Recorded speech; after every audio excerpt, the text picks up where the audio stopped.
السلام علیکم ورحمۃ اللہ وبرکاتہ۔ شعبان کے مہینے میں ہمیں کیا کام کرنے چاہیے، کیا نہیں کرنا چاہیے، اور صحیح جو اعمال ہیں وہ کیا کیا ہیں خرافات کو چھوڑ کر، اس کو ذرا جان لیجئے گا، سمجھ لیجئے گا مختصر سی ویڈیو کے اندر۔ اس کو آگے ضرور شیئر کریں تاکہ صحیح مسائل لوگوں تک پہنچ سکیں۔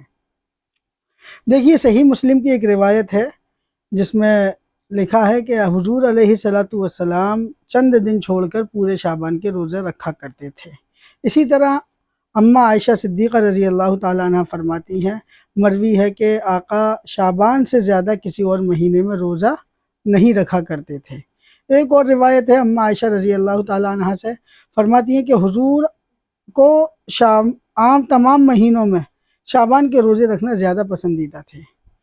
اور ایک صحابی ہیں حضرت اسامہ ابن زید رضی اللہ تعالیٰ عنہ، انہوں نے رسول اللہ صلی اللہ علیہ وسلم سے دریافت کیا، سوال کیا کہ یا رسول اللہ، میں آپ کو شعبان کے مہینے میں اتنے روزے رکھتے دیکھتا ہوں جتنے دوسرے اور مہینوں میں نہیں دیکھتا۔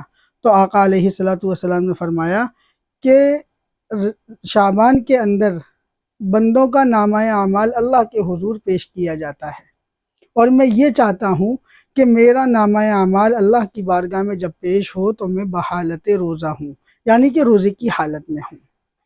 تو یہ اتنی روایتیں آپ کو میں نے سنا دی۔ روایتیں تو بہت ہیں، کافی ہیں، لیکن اتنی کافی ہیں۔ تو اس سے یہ معلوم ہوتا ہے کہ سب سے زیادہ بڑی جو سنت ہے وہ یہ ہے کہ شعبان کے اندر ہمیں زیادہ سے زیادہ روزہ رکھنا ہے۔ میں نے کسی ویڈیو میں آپ کو بتایا تھا غالباً کہ یہ جو مہینہ ہے یہ پریکٹس کا مہینہ ہے، یہ مشق کا مہینہ ہے، پریکٹس کرنے کا مہینہ ہے، کیونکہ آگے آنے والا مہینہ رمضان کا ہے، تو ہمارا جسم عبادتوں کا عادی ہو جائے، مشقتوں کا عادی ہو جائے، تو ابھی سے اس کی پریکٹس کرنی ہے۔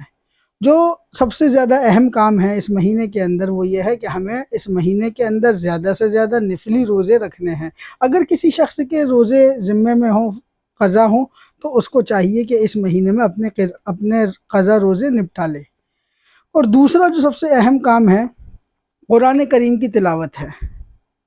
قرآن کریم کی تلاوت پڑھنے کا، قرآن کریم پڑھنے کا معمول بنا لینا ہے۔ اس سے کیا فائدہ ہوتا ہے؟ اس سے فائدہ یہ ہوتا ہے جو حفاظ ہوتے ہیں ان کی پریکٹس ہو جاتی ہے، اور جو عام لوگ ہوتے ہیں جن کی زبانیں نہیں پلٹ پاتی ہیں رمضانوں میں، پوری سال تو پڑھتے نہیں ہیں، تو اس مہینے سے اس کی پریکٹس شروع کر دیں، تلاوت قرآن کا معمول بنا لیں۔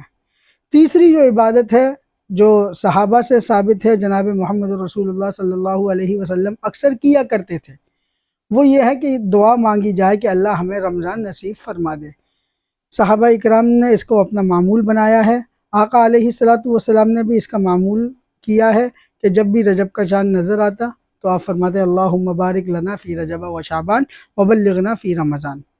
چوتھی عبادت جو ہے وہ یہی ہے کہ آپ اپنے آپ کو تیار کر لیں اس بات کے لیے کہ ہمیں آگے چل کے رمضان پانا ہے، اور رمضان کے اندر جی توڑ لگا کر ہمیں عبادتیں کرنی ہیں، ہمیں ریاضتیں کرنی ہیں، مشقتیں اٹھانی ہیں، اپنے نفس کو، اپنے خواہشات کو دین کے تابع بنا لینا ہے۔ یہ 4 کام ہیں بس۔ نمبر 1، روزے کثرت سے رکھنے ہیں۔ نمبر 2، قرآن کریم کی تلاوت کا اہتمام ابھی سے زیادہ کر لینا ہے۔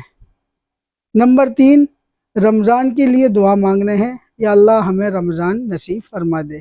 چوتھا، اگر یہ تینوں کام کریں گے، چوتھا خود بخود ہو جائے گا، رمضان کی تیاریوں میں لگنا ہے، اپنے جسم کو، اپنی روح کو، اپنے نفس کو شریعت کے پابند بنا دینا ہے۔ اس کو آگے ضرور شیئر کریں، مجھے دعاؤں میں یاد رکھیں۔ السلام علیکم ورحمۃ اللہ وبرکاتہ۔